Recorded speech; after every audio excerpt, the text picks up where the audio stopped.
मुल्क one nation one gas grid की सिमत तेजी से बढ़ रहा है। इस जानिब मुल्क ने बड़ा कदम उठाया है। वजीर आजम नरेंद्र मोदी आज कोची मैंगलुरु कुदरती गैस पाइपलाइन को कौम के नाम मानून कर चुके हैं। वीडियो कॉन्फ्रेंसिंग के जरिए इस तकरीब से खिताब करते हुए पीएम मोदी ने कहा कि मुल्क तेजी से तरक्की की जानिब गामजन है। ये पाइपलाइन 450 किलोमीटर लंबी है, जिसे GAIL इंडिया लिमिटेड कंपनी ने बनाया है।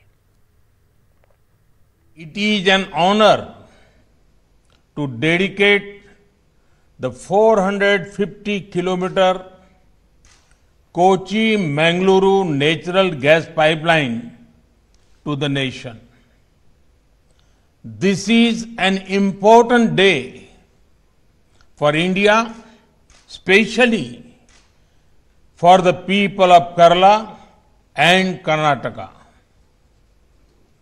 These two states are being connected by a natural gas pipeline.